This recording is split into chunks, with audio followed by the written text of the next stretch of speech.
My dear brothers and sisters in Jesus Christ, on the 14th of May each year, we observe the feast of St Matthias the Apostle.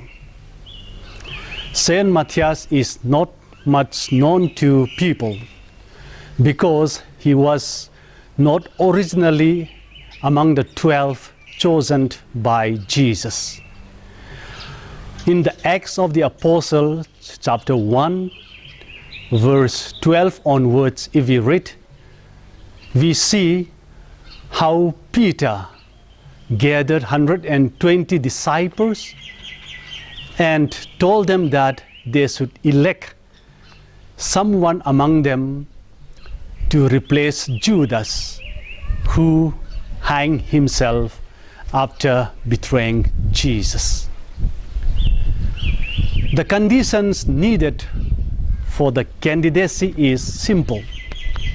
It should be someone who was with the Lord and the other disciples, beginning with the baptism by John the Baptist to the ascension of the Lord to heaven.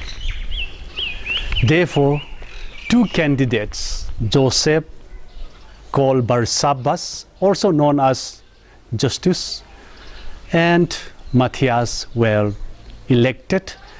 They prayed and cast lot, and the Lord fell on Matthias, and he was counted among the rank of the 12. Unfortunately, more than this short account, we don't hear anything about Matthias. But then there is a tradition in the Greek-speaking world that Matthias preached at Cappadocia and along the coast of the Caspian Sea and was finally martyred. According to another tradition, he preached among the cannibals and there was killed by them. And in the apocryphal work of Saint Andrew and Matthias, we have similar story of his adventures and his death. But according to Hippolytus of Rome, Matthias preached in Jerusalem and died of old age. Whatever the story or the tradition says, one thing is clear, that he gave his life totally for God. And in the popular art, his photo or picture or statue is always presented along with an axe to show that he was beheaded and martyred. It was credited to Saint Helena, the Empress, to have brought the relics of St. Matthias to Europe, and some of it is placed in the cathedral of the Abbey of Santa Justina in Padua, and the rest of it is kept in the Abbey of St. Matthias in Rome, in Trier in Germany. Well, in Trier in Germany, the place is a very popular pilgrim place. People from different parts of the Germany would make pilgrimage to this place to pray and to experience the Lord.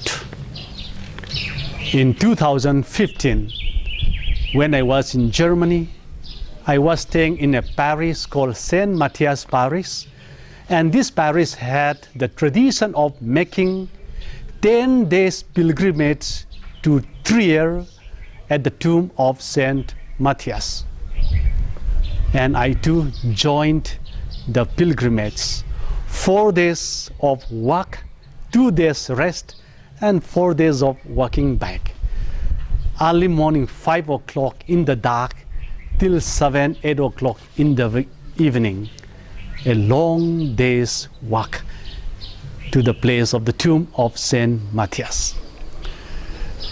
People have been doing this for the past 380 years or so at St Matthias, at Swamtal in St Matthias Parish.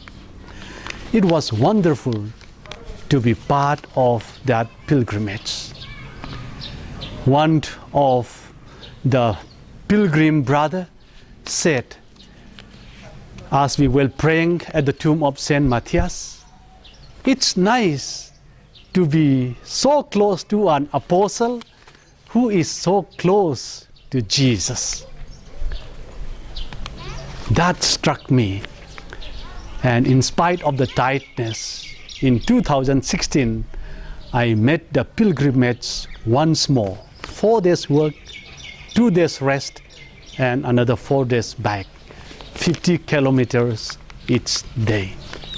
The reason is that when we are close to the apostles who were close to Jesus, we are close to the Lord. Therefore, the feast of St. Matthias is a reminder that we have brothers who are close to the Lord, and by remembering them, we are relating to the Lord Himself. May Matthias pray for us, and happy feast to all those who bear the name of St. Matthias the Apostle. God bless.